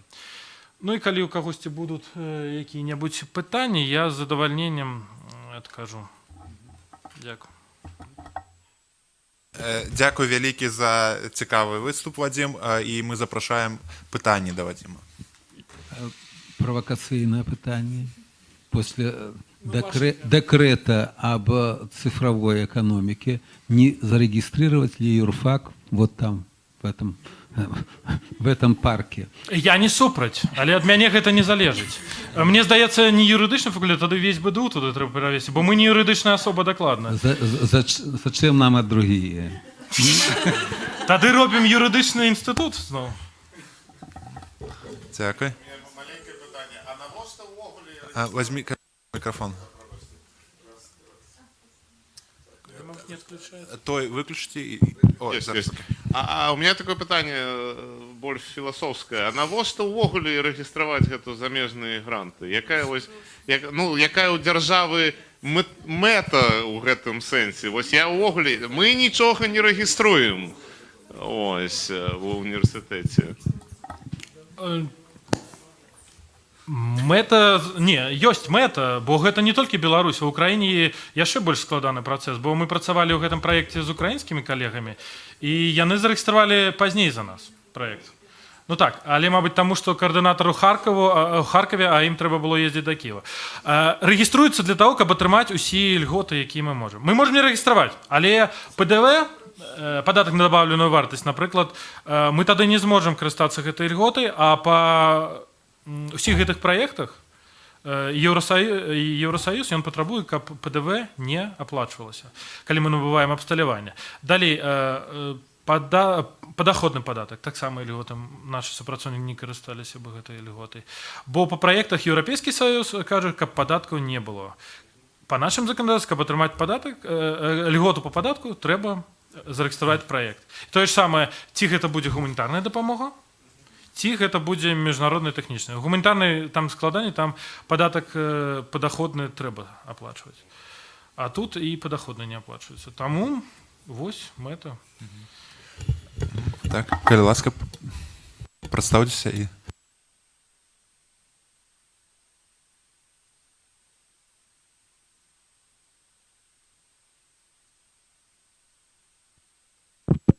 Я хотела спытаць, можа, Вадзім можа сказаць, а чаму такі доўгі працэс рэгістравання? Што там адбываецца ў гэтым міністэрстве эканомікі? Можа, яны згоду нейкую атрымліваюць ад іншых устаноў? Чаму так доўга? Можна гэта аб'ектыўна паскорыць, гэты працэс? Аб'ектыўна, канешне, зменіць заканадаўства. На сёння 10 месяц, паўтара мы пачынаем працу з міністэрствам адукацыі. Яны робяць усе паперы, рассылаюць ва ўсе зацікаўленыя ведомствы. Потым яны дасылаюць праект з адказамі ведомстваў у міністэрства эканомікі. Гэта адказы павінны быць ад міністэрства па падатках і зборах, ад мытнага камітэта, ад камітэта дзяржаўнай бяспекі Рэспублікі Беларусь, ад міністэрства фінансаў, ад таго ж міністэрства эканомікі, куды потым гэта ўсё пойдзе. Здаецца, ўсё я ўспомню. Калі хтосьці з іх штосьці пытаецца, ці ему штосьці не падабаецца, трэба адказваць, выпраўляць. Потым ўсё гэта ідзе ў міністэрства эканомікі. Міністэрства эканомікі рыхтуе да каардынацыйнай рады, да пасяджэння каардынацыйнай рады пакет дакументаў. Дальше ў гэтай радзе засядаюць усе тыя ж, хто даваў згоду пісьмова. Я маю на ўвазе прадстаўнікі міністэрства падаткаў і зборах і гэтак далей. Яны вырашаюць, ці зарэгістраваць гэты праект. Як толькі яны дазволяць, рыхтуюцца дакументы да Савета міністраў. Савет міністраў гэта вырашае не штодня.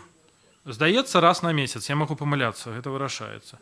Тады пастановай Савета міністраў Гэта вырашаецца. Пастанову рыхтуюць зноў жа Міністэрства адукацыі. Потым гэта вяртаецца ўсё ў Міністэрства эканомікі, але яно хутка. За дзень ставіць вось гэтую пячатку. Тут у меня есть праект, ставіцца пячатка і ўсё. І можна працаваць. Але каб зноў жа мець льготу по падатку на падатку на дабаўную вартасць і гэтак далей, трэба зарэгістраваць новы дакумент. Пералік так званы. У пераліку трэба перапісаць усю маёмасць, якую мы будзем набываць. Усіх супрацоўнікаў, ну там не прозвішчы проста, столькі-то менеджераў, столькі-то выкладчыкаў, і які заробак у іх будзе, і гэтак далей. Ну, то есть шмат паперы. У ідэальным свеце гэта ўсё робяць спецыяльна абучаныя адміністрацыйныя супрацоўнікі, якія ўсё гэта ведаюць, але па-першае, не ва ўсіх універсітэтах яны ёсць, нават у заможна-заходніх універсітэтах шмат такой адміністрацыйнай працы вымушаныя рабіць самі выкладчыкі. Але у некаторых ёсць спецыяльныя аддзелы па грантах, якія якраз спецыялізуюцца ў гэтым. А вось мне цікава з заробкамі. То есть тыя заробкі, якія атрымоўваюцца у выніку гэтага праекта, яны выплачваюцца ў дадатак да звычайных заробкаў, якія атрымоўваюць выкладчыкі. Ці замест, ці якім чынам гэта ўсё спалучаецца. Бо я пытаюся, таму што розныя інстытуцыі маюць розныя падыходы. Скажам, у брытанскім інстытуце міжнароднага і параўнальнага права агульны прынцып, што колькі б ты грашэй не прынёс праз розныя заробкі, праз розныя праекты, ўсё роўна у цябе ёсць твой заробак, і ты атрымоўваеш гэты заробак. І як бы інстытуцыя сама, яна бярэ рызыку, таму што на табе плоціць увесь час заробак, што калісьці ў іх можа не будзе грашэй новых, а яны ўсё роўна табе павінны аплаціць заробак. І таму тое, што ты прыносіш, яно застаецца інстытуцыі, а не раздаецца выкладчыкам ці навуковым супрацоўніцтвам. Справа ў тым, што гэта дадатковая праца, якая не прапісана ў кантракце, таму гэта аплочваецца па адпаведных дамовах. У нашым праекце гэта былі дагаворы падраду. То есть дадатковая, нягледзячы на тое, што большасць людзей ўжо маюць поўную стаўку, там ці нават больш за адну стаўку, то лічыцца дадатковая праца. Ну, гэта як пагадзінная праца. У нас яна ж таксама ёсць. Зразумела. Ці ёсць яшчэ пытанне да Вадзіма, ці да іншых удзельнікаў?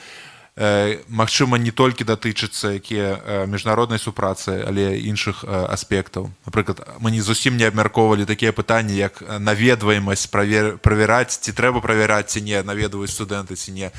Сістэма адзнакаў, якая ёсць, скажам, у Вялікабрытаніі, якая ёсць у Беларусі, якія яшчэ тэмы важныя засталіся. Таму, калі ласка, запрашаю пытанні на любыя тэмы.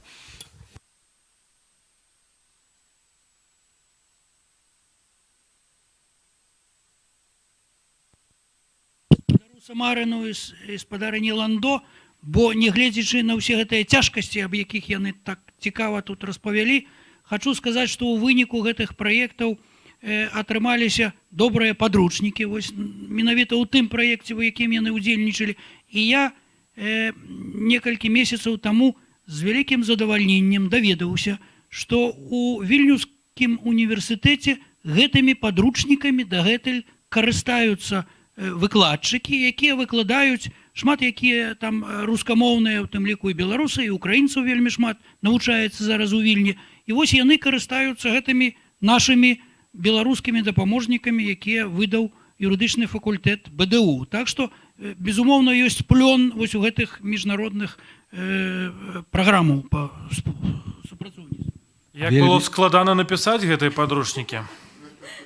Вельмі добра, што написали. Вы ж ведаете, так? А вот вдогонку, а коли мы профинансируем какой-нибудь проект? Вы маете на увазе вы персонально? Если мне такую зарплату университет выплатит, я с радостью. Не, а кто мы?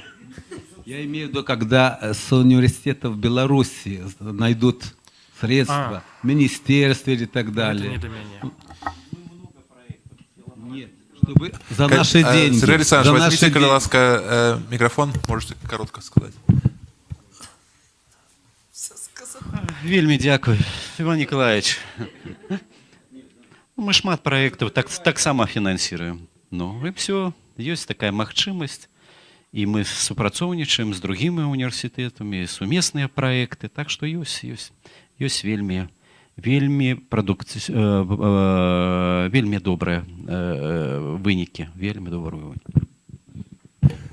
Я могу сказаць пра свой асабісты досвед. У мяне я быў у камітэце свайго універсітэта, які займаўся праграмай Erasmus плюс у прыватнасці. І Беларусь уваходзіць у гэтую праграму, і в прынцыпе гэта даволі проста атрымаць гэтыя грошы, і проста трэба знайсці в першую чаргу некага партнёра у краінах еўразвяза і потым дасылаць выкладчыкаў ці студэнту там крыху больш складана, але, напрыклад, з выкладчыкамі гэта даволі проста. І я сам, правда, у Беларусь не ездзіў, але ездзіў у Беласток, адна калега ездзіла у Вугодшчыну, і таму это такі для Беларусі такі адкрыты варыянт. Я не ведаю, наколькі гэта актыўна выкарыстоўваецца, бо я шукаў, калі ў інтэрнэце магчымых партнёраў, то не так шмат было.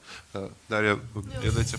Я уже казала, што першая моя такая мабільнасць была Erasmus Mundus тады быў, але ж потым карыстаюцца нашы калегі Erasmusам сёння. Я таксама некалькі разоў карыстаўся Erasmus Mundusам. Апошні раз я як постдок ездзіў ва універсітэт Хумбольта ў Берлін на 7 месяцаў, і там праходзіў стажыроўку, можна сказаць. І менавіта за гэта ў нас і была канферэнцыя вось сёлета па крымінальным працэсе, бо мой прафесор прапанаваў, каб мы правялі. Таму актыўна ёсць для Erasmus+, у нас мабільны. Шкада, што цяпер толькі 5 дзён, гэта амаль нічога, бо за 5 дзён толькі прыехаў, прыйшоў у аўдыторыю і ўжо ад'язджаць. Шкада, што еўрапейскі звяз скараціў тэрмін. Нават для постдокаў 5 дзён гэта нічога. Цяпер у апошні час, на працягу апошніх 3 гадоў, вельмі добра дзейнічае эта праграма «Мост». Таму што пачынаецца яшчэ шэраг выкладчыкаў і студэнтаў, яны вельмі добра, чаму? Ёсць такая магчымасць. Трэба некалькі разоў падавацца. Змяняць крыху праграму, мабыць, і атрымаецца.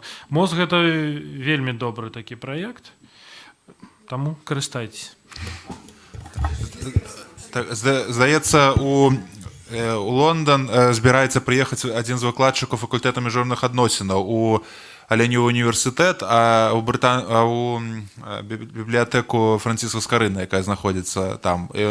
Вывучаць ён збіраўся, здаецца, гісторыю Арганізацыі Аб'яднаных Нацый, удзелу ў Беларусі. Таму гэта не абавязкова павінна быць універсітэты, гэта могуць быць таксама іншыя арганізацыі. А цікава, у універсітэтах, якія знаходзяцца па-за межамі Мінска, наколькі карыстаюцца, скажам, Erasmus плюс праграмай ці іншымі? Мостом актыўна. А можете повторить свой микрофон для истории? Наши преподаватели достаточно активно пользовались. Некоторые 3 раза даже съездили. Это максимальное количество раз, сколько можно было съездить за период действия моста. Мы были в Швеции, в институте Рауля Валенберга на 7 дней мы ездили. И в Литве были. И некоторые наши в Польшу ездили. Так что активно. Кто хотел, кто подавал заявки. А асноўная перашкода, чаму людзі не хочуць? Таму што ім недастаткова часу, ці яны не ведаюць мовы, якая прычына? А мы ездили там, где не трэба ведаць мову. Да, там можно было и по-английски, и по-русски, и по-польски. В Польше так и по-польски, это по-белорусски говорить, тебя там поймут. Вот, поэтому проблем не было.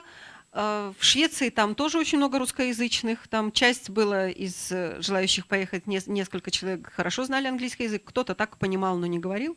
Вот, но тем не менее там были русскоязычные, то есть проблем никаких не было. Вот, а так, не все хотят подавать заявки, кто-то не хочет уезжать из семьи. Разные были основания, хотя это хорошее такое вот дело. Я думаю, что вот если продлевают опять, так желающих будет намного больше. Дякую. Ці ёсць яшчэ пытанні да удзельнікаў гэтай секцыі ці іншых? Питание до белорусов, которые за рубежом. Что им не хватало от юридичной эдукации белорусской, И что они взяли с зарубежной юридичной адукации? То Константин и не веду, ці Роман. Ой, Роман ёсць, калі ласка. Можа, Роман, давно не чулі мы Романа.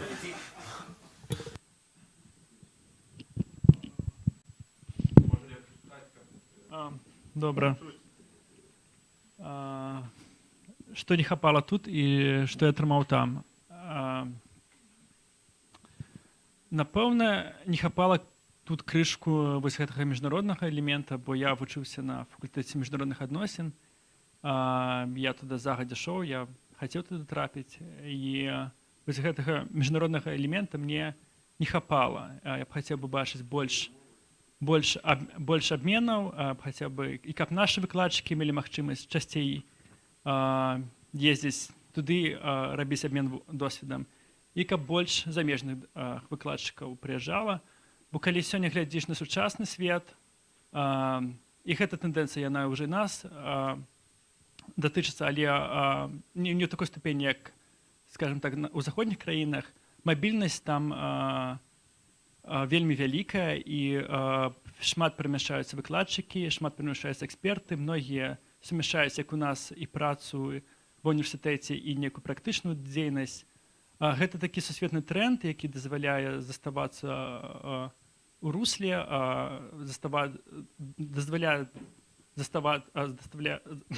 дазваляе траціць больш часу на самаразвіццё. Ад гэтага выйграюць усе і інстытуты, якіх яны працуюць, самі выкладчыкі, бо гэта іх робіць больш аўтарытэтнымі і больш прафесійнымі. Мабыць, там вось гэтага я знайшоў у большай ступені, але мне падаецца, што гэта праблема вырашаема і штосьці робіцца. І робіцца пазітыўна, таксама удзельнічаў у Эразмусе, і разам з намі, па-мому, ездзіў хтосьці з выкладчыкаў, калі яшчэ навучаўся ў БДУ. Быў вельмі пазітыўны, карысны досвед. Константин. Вось, вельмі цікавае пытанне насамрэч. І добра навучыцца можна і ў Беларусі, і дрэнна навучыцца можна ў Англіі. Таму насамрэч розніца паміж Беларусю і Великабрытаніяй, і Ірландыяй, это ў магчымасцях насамрэч. Магчымасцях, вось што чалавек можа зрабіць, калі ён пачаў пісаць, напрыклад, доктарскую дысертацыю. Так, вось я сваю доктарскую дысертацыю я пісаў у універсітэце Дубліна, у Ірландыі.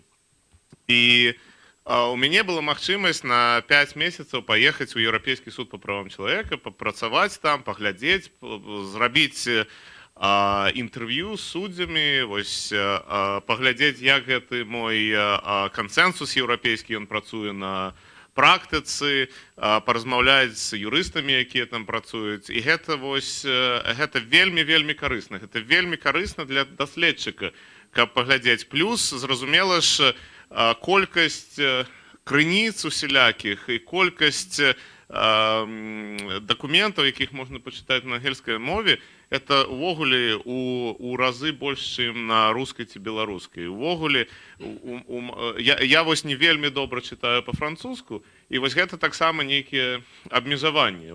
Таму што таксама добрыя даследаванні, яны друкуюцца і на французскай мове. Таму я лічу, што вось гэты больш магчымасці, гэта дае вось замежная адукацыя. Мне вось гэтая частка вельмі падабалася. Дзякуй. Было два элемента. Один, чего не хапала тут, и что там было. Так. Ну, я ад сябе каротка дадам, што для мяне, напэўна, асноўным гэта было мова прафесійная, каб мець я на такім самым узроўні, як мясцовыя людзі. І таксама навыкі напісання, бо ўсё ж такі большасць экзаменаў, залікаў, ўсё такое, ўсё адбываецца у нас у вуснай форме, што мае свае плюсы, але у заходніх універсітэтах у асноўных усё гэта пісьмова, таму структураваць, выкладаць свае думкі пісьмова гэта было таксама тое, чаго не хапала у нашай сістэме. Ну і калі гаворка ідзе пра Брытанію ці Злучаныя Штаты Амерыкі, там усё ж такі сістэма агульнага права, таму трэба мець навыкі працы з судовымі рашэннямі і як разумець логіку судоў, як адрозніць адно судовае рашэнне ад другога, бо у кантынентальных сістэмах права няма такога важнага значэння судовых справаў. І мне ў нейкім сэнсе пашанцавала, таму што я першую юрыдычную адукацыю атрымоўваў на юрыдычным факультэце Петербургскага універсітэта, і там якраз у той час пачалі запрашаць выкладчыкаў замежных, быў такі Civic Education Project, які запрашаў людзей замежных выкладчыкаў выкладаць на англійскай мове, таму я ўзяў некалькі курсаў на англійскай мове ўжо перад тым, як я паехаў вучыцца далей. І таксама удзельнічаў у Джэсапе, мы прадстаўлялі расійскую федэрацыю тады ў 2001 годзе, здаецца, у Вашынгтоне. Таму вось такія ад мяне думкі. Я бачу, што там было пытанне, калі ласка. У меня вопрос по поводу мобильности преподавателей в форме чтения лекций.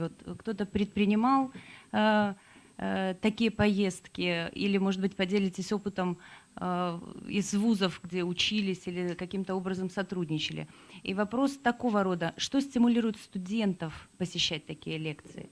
Они получают какие-то баллы, или это сознательные студенты, или есть какой-то другой интерес?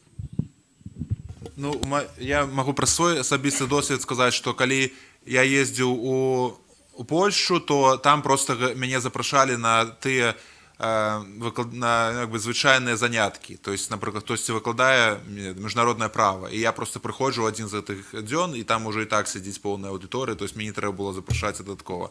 Але, напэўна, калі нейкі цікавая тэма, магчыма, ёсць дадатковая матывацыя, але на маёй практыцы было так, я не ведаю як. Калі нас запрашалі ў Кітай, проста збіраліся студэнты, якія былі зацікаўлены ў той тэматыцы, і яны ставілі пытанні. У нас быў дыскусійны клуб.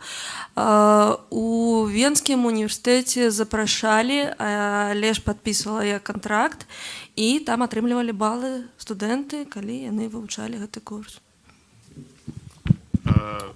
Ну, тут у нас некалькі ўзроўняў ёсць. Адзін узровень – это тое, што запрашае выкладчыка іншы універсітэт, каб ён выступіў перад выкладчыкамі. Это так званыя даследчыцкія семінары. І я, напэўна, у палове англійскіх універсітэтаў быў з такімі выступамі. А калі гэта для студэнтаў, ну, студэнты таксама запрашаюцца, але для іх узровень трошкі складаны. Мы таксама запрашаем практыкаў. Напрыклад, я ведаю многа суддзяў Еўрапейскага суду па правам чалавека, я суддзям пішу, жадалі б яны прыехаць да нас у універсітэт, каб размаўляць з нашымі студэнтамі. Суддзя з Партугаліі 10 месяц таму, ён быў у нас в універсітэце. І нашых студэнтаў ніхто не матываваў, мы так рэкламу разаслалі ім, і даволі дужа студэнтаў прыйшло паразмаўляць са суддзёй Еўрапейскага суду па правам чалавека. Але гэта залежыць ад таго, хто прыязджае. Для студэнтаў узровень лекцыі, напэўна, трошкі прасцейшы, чым для такія даследчыцкія семінары для выкладчыкаў. Дзякуй, Канстанцін. Ці ёсць яшчэ пытанне, рэплікі да удзельнікаў канферэнцыі? Адзін прыклад міжнароднай супрацы, які мы яшчэ не ўзгадвалі, быў рэалізаваны цэнтр Мастрагорскага, заснавальнікам якога я з'яўляюся. І ў вашых праграмках на старонцы 13 ёсць такая інфармацыя пра Акадэмію Старагорскага. Это такі онлайн-праект у інтэрнэце, дзе мы знаходзім людзей, якія маюць беларускае паходжанне для того, каб яны павыкладалі курс лекцыяў па пытаннях, у якіх яны эксперты для онлайн-аўдыторыі. Напрыклад, курс там ёсць пра міжнародныя фінансавыя інстытуты, дзе выкладаю я і таксама Тарас Стараселец, які працуе юрыстам у Еўрапейскім банку рэканструкцыі і развіцця ў Лондоне. То есть ідэя ў тым, што людзі, якія працуюць альбо практычна, альбо навукова над нейкімі пытаннямі, проста ў кароткіх лекцыях даступна тлумачаць, напрыклад, якім чынам фінансуецца Еўрапейскі банк рэканструкцыі і развіцця, ці што такое там вашынгтонскі кансэнсус, ці якія плюсы і мінусы ёсць глобалізацыя, якая роля права ў гэтым.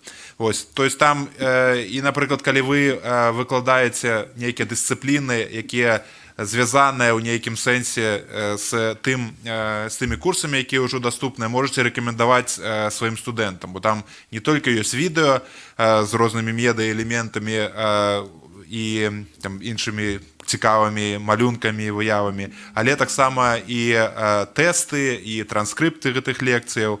То есть ось такі магчымы варыянт міжнароднай супрацы, бо інтэрнэт дазваляе прыцягваць людзей з розных краінаў для супольных праектаў. І наогул, калі у вас ёсць нейкія ідэі, што датычыцца праектаў у юрыдычнай сферы ці ў іншых сферах, ці вы хочаце знайсці нейкія кантакты сярод навукоўцаў у Вялікай Брытаніі, то, калі ласка, звяртайцеся. І пасля канферэнцыі мы разашлем спіс удзельнікаў і таксама іх кантактную інфармацыю. Як я паведаміў раней, мы плануем таксама выдаць невялічкую паперу, дзе мы хочам падсумаваць нейкія асноўныя ідэі, якія абмяркоўваліся на гэтай канферэнцыі, і таксама як магчыма улічыць досвед Великабрытаніі ў рэформе юрыдычнай адукацыі Беларусі. І гэта папера, напэўна, да некаторых з вас мы звяжамся, каб пачуць ваше меркаванне наконт тых ідэяў, якія там будуць выкладзеныя. Але ў выніку мы збіраемся публікаваць і, магчыма, таксама перакладзем на англійскую мову. І калі вы хочаце сачыць за дзейнасцю цэнтра Старагорска, заходзьце на Facebook і націскайце лайк на нашай старонцы. І яшчэ раз хочу падзякаваць усіх тых, хто выступаў сёння, усіх тых, хто прыйшоў, каманду, якая арганізоўвала трансляцыю нас у інтэрнэце і якая потым зробіць таксама відэоархіў гэтай падзеі. І хочу таксама падзякаваць Вадзіму Смоку, коардынатара цэнтра Старагорскага, які рабіў шмат працы па тым, каб гэта адбылося. І Юлія, нема, а ёсць Вікторыя. Вікторыя, ці ёсць у нас? Вікторыі нема, але Вікторыя таксама ўжо шмат яны зрабілі для таго, каб гэта канферэнцыя адбылася. І тады мы закрываем гэтую канферэнцыю і запрашаем усіх на фуршэт. І ідэя ў тым, што ежа будзе там, але можа таксама заходзіць сюды, бо тут больш святла. Таму дзякую яшчэ раз усім за удзел і з Новым годам і да новых сустрэч.